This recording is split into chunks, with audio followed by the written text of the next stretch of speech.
नमस्कार, बहुत स्वागत है आपका। आप देख रहे हैं रिपब्लिक भारत। आपके साथ मैं हूं सलोनी श्रीवास्तव अजमेरा। मेरे साथ मेरे दो सहयोगी महिमा और मीनाक्षी आपको सुपरफास्ट खबरें दिखाएंगे। लेकिन शुरुआत इस वक्त की बड़ी खबर से कर रहे हैं, जहां आपको बताएं कोलकाता रेप केस मामले में स्टेटस रिपोर्ट, सीलबंद स्टेटस रिपोर्ट सौंप दी गई है सुप्रीम कोर्ट में। ये बड़ी खबर आपको बता रहे हैं। सीबीआई ने स्टेटस रिपोर्ट सौंप दी है कोर्ट की तरफ से। मंगलवार को जब सुनवाई हुई थी तो ये पूछा गया था कि जांच कहां तक पहुंची, और उसको लेकर सीबीआई ने अब स्टेटस रिपोर्ट दाखिल कर दी है। ये बड़ी खबर आपको बता रहे हैं। सीबीआई ने कई सवाल यहां जिनके जवाब मांगे गए थे कोर्ट की तरफ से, उनका जवाब अब स्टेटस रिपोर्ट के रूप में दे दिया है। सील बंद लिफाफे में ये स्टेटस रिपोर्ट सौंप दी गई है। तो ये इस वक्त की बड़ी खबर आपको बता रहे। मंगलवार को जब सुनवाई हुई थी तो कई सवाल पूछे गए थे। बंगाल सरकार को, बंगाल पुलिस को फटकार भी लगाई गई थी, और अब स्टेटस रिपोर्ट दाखिल कर दी है सीबीआई ने। सुप्रीम कोर्ट में यह रिपोर्ट दाखिल हुई है। इससे कई अनसुलझे सवालों का जवाब भी मिलेगा। वहीं पीड़िता का परिवार भी ये जानना चाहता है, बल्कि पूरा देश ये जानना चाहता है कि जांच कहां तक पहुंची है, क्योंकि इस पूरे प्रकरण को लेकर, इस पूरे मामले को लेकर गुस्सा बहुत है लोगों में। डॉक्टर से लेकर जो आम लोग हैं वो भी नाराज हैं, और ऐसे में स्टेटस रिपोर्ट अब दाखिल कर दी गई। गायत्री हमारे साथ सुप्रीम कोर्ट से लगातार बनी हुई है। गायत्री, अभी ये जानकारी मिल रही है कि सीबीआई की तरफ से स्टेटस रिपोर्ट सौंप दी गई है। क्या ये जानकारी मिल पा रही है कि उस स्टेटस रिपोर्ट में किसके किसके नाम का जिक्र होगा, क्योंकि कहीं ना कहीं नए खुलासे हो सकते हैं इस पूरे मामले को लेकर के, ये संभावना? देखिए, सीलबंद लिफाफे में रिपोर्ट दाखिल की गई है बंगाल पुलिस की तरफ से भी और सीबीआई की तरफ से भी, कि आखिरकार सीबीआई ने अभी तक की जो जांच की है वो कहां तक पहुंची। इसके अलावा बंगाल पुलिस से भी कई सवाल पूछे गए थे। राज्य सरकार से रिपोर्ट दाखिल करने के लिए कहा गया था कि आखिरकार किन परिस्थितियों में तोड़फोड़ हुई थी। राज्य सरकार इस पूरे मामले को संभाल क्यों नहीं पाई। हमारे साथ हमारे सहयोगी अखिलेश इस वक्त जुड़ गए हैं। अखिलेश, सीलबंद लिफाफे में रिपोर्ट दाखिल कर दी गई। अब 10 बजे सुनवाई होगी तो ये बताना होगा कि राज्य सरकार किन परिस्थितियों में उन तमाम चीजों को संभाल नहीं पाई, और सीबीआई की जांच कहां तक? बिल्कुल, जहां तक पुलिस की जांच होती है या सीबीआई की जांच होती है, जब जांच चल रही होती है उस समय जो रिपोर्ट स्टेटस होती है वो सीलबंद लिफाफे में दी जाती है। वो सिर्फ कोर्ट देखती है, क्योंकि अगर वो पब्लिक हो जाएगी तो आगे जांच किस दिशा में चल रही है, हो सकता है आगे जो आरोपी हों जिनके खिलाफ जांच चल रही है उनको पता ना हो, वो उसके अगेंस्ट अपना बचाव कर सकते हैं, तो उसे सीलबंद रखा जाता है जो ऑनगोइंग प्रोसेस में होता है। तो कोर्ट देखेगी। कोर्ट ने 2 सवाल पूछे हैं सीबीआई और सरकार से। सीबीआई से पूछा है कि आखिर अब तक जो ये इस घटना में आपकी जांच किस दिशा में जा रही है, आपने अब तक क्या जांच किया है, आपको क्या क्या मिला है इस जांच में।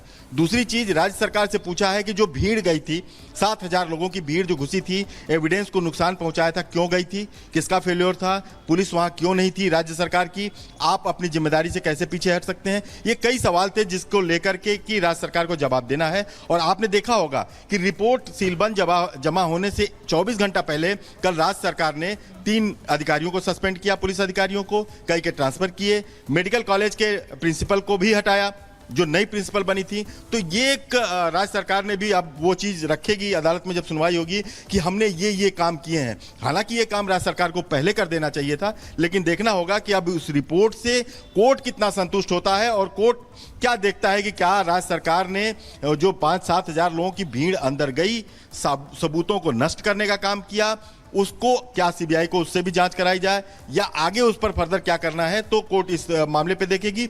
जहां तक दूसरा मामला है, टास्क फोर्स बनाने का दे दिया है। दूसरे कई संगठन भी आ चुके हैं फिर से कि उन्हें भी उस टास्क फोर्स में शामिल किया जाए, और जब तक ये टास्क फोर्स 2 महीने में अपनी रिपोर्ट देगी तब तक फर्दर एक मैकेनिज्म बनाया जाए कि जिससे कि डॉक्टरों की सुरक्षा फिलहाल तक के लिए किया जाए जब तक कि रिपोर्ट ना आ जाए। तो ये सारी चीजें हैं कोर्ट के सामने, और देखना है कोर्ट उस पर क्या आदेश देता है। फिलहाल सुनवाई आज जो है वो 10:30 बजे कोर्ट बैठेगी। एक स्पेशल बेंच का मैटर है, उसके बाद पहला आइटम है और उसकी सुनवाई करेगी। देखिए, सीआईएसएफ को अस्पताल की जो सुरक्षा का जिम्मा है वो भी सौंप दिया गया था कोर्ट की तरफ से, और सीआईएसएफ ने उसकी सुरक्षा को टेक ओवर भी कर लिया बंगाल पुलिस से। आज गायत्री, आप लगातार जानकारी दे रहे हैं कि क्या अंदर सीलबंद लिफाफे में फिलहाल रिपोर्ट सौंपी गई है, लौटेंगे आपके पास।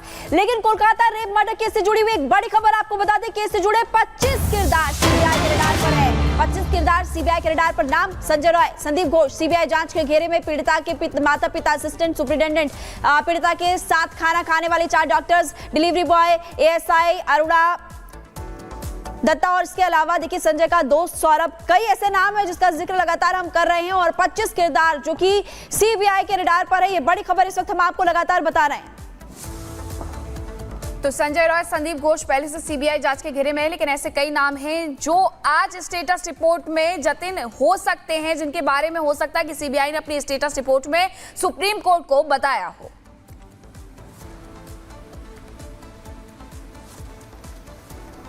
होंगे ही 25 किरदार ऐसे हैं जिसको स्टेटस रिपोर्ट में जिक्र किया गया है और अभी तक की 8 दिन की सीबीआई की जो इन्वेस्टिगेशन रही है उसको सीलबंद लिफाफे में सुप्रीम कोर्ट को सौंप दिया गया है। 10:30 बजे संभवतः जब सुनवाई शुरू होगी तो एक एक किरदार के बारे में सीबीआई इस पूरे मामले में जो जानकारी है वो देगी। ये बताया जाएगा कि अभी तक के स्टेटमेंट में चाहे वो विक्टिम के माता पिता हो या मुख्य आरोपी संजय रॉय, उससे क्या कुछ कबूल किया। सोर्सेज हमें ये बता रहे हैं कि उस स्टेटस रिपोर्ट में जो जानकारी होगी उसमें एक स्क्रिप्ट की तरह संजय रॉय पूरे इंसिडेंट को बताता हुआ नजर आ रहा है। जब संजय रॉय का साइकोलॉजिकल एनालिसिस टेस्ट कराया गया वो भी रटी रटाई बात करता हुआ नजर आ रहा था और यही कारण है कि पॉलीग्राफी टेस्ट कराने की जो मांग है वो सीबीआई ने कोर्ट में की थी। हालांकि कोर्ट ये पूछेगा कि अभी तक पॉलीग्राफी टेस्ट क्यों नहीं कराया गया, इसको लेकर जो लीगल चीजें हैं वो सीबीआई कोर्ट में दलील देती हुई नजर आएंगी। लेकिन सबसे महत्वपूर्ण किरदार इस पूरे मामले में पूर्व प्रिंसिपल संदीप घोष भी है। सीबीआई की स्टेटस रिपोर्ट में क्लीन चिट संदीप घोष को नहीं दी गई है, ऐसी जानकारी हमें सोर्सेज से मिल रही है। यह भी जानकारी मिल रही है कि जो संजय राय के करीबी थे, जिसमें एक सौरभ नाम के एएसआई या यूं कहे कि अनूप दत्त नाम के जो एएसआई का जिक्र किया गया था, उसके स्टेटमेंट को भी जगह दी गई है। सौरभ एक नया किरदार निकलकर सामने आया था। ये वो शख्स था जिसके साथ शराब पीने की बात कही गई थी कोलकाता पुलिस की इन्वेस्टिगेशन रिपोर्ट में। उसके भी कल स्टेटमेंट जो है वो सीबीआई ने दर्ज किए थे। तो तकरीबन इस तरीके के 25 किरदार हैं। विक्टिम ने किन 4 दोस्तों के साथ जब रात में खाना खाया था 11 बजे, उनके स्टेटमेंट का भी जिक्र इसके अंदर होगा। तो कहीं ना कहीं एक जो कयास लगाए जा रहे थे कि कैसे ये पूरा इंसिडेंट हुआ, जो लोगों के बीच में जतिन, जो आप बता रहे हैं स्टेटस रिपोर्ट में कई अहम डिटेल्स होंगी और इसको लेकर बहुत कयास भी लगाए जा रहे हैं कि आखिर जांच कहां तक पहुंची। तो इसको लेकर जानकारी आज कोर्ट में सौंपी गई है, इस पर और डिटेल्स हम दर्शकों को देते रहेंगे। फिलहाल जतिन, आपका बहुत शुक्रिया जुड़ने के लिए और अपडेट्स देने के लिए। और चलिए अब रुक करेंगे सुपरफास्ट 100 का।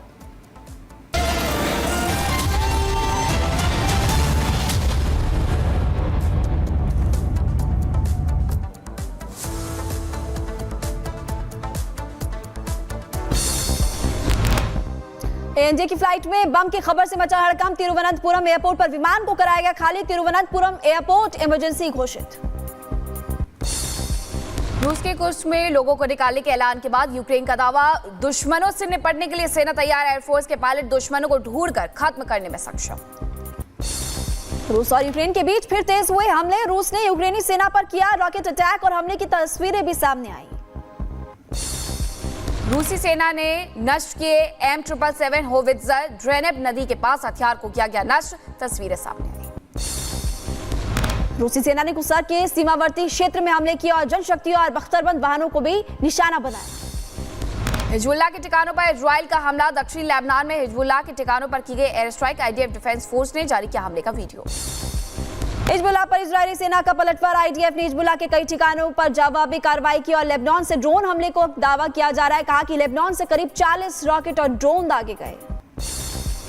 लेबनान के सिडोन में इजराइल का ड्रोन का हमला। मस्जिद के पास कार को ड्रोन से बनाया गया निशाना। कार में हिजबुल्लाह के आतंकियों के होने की खबर।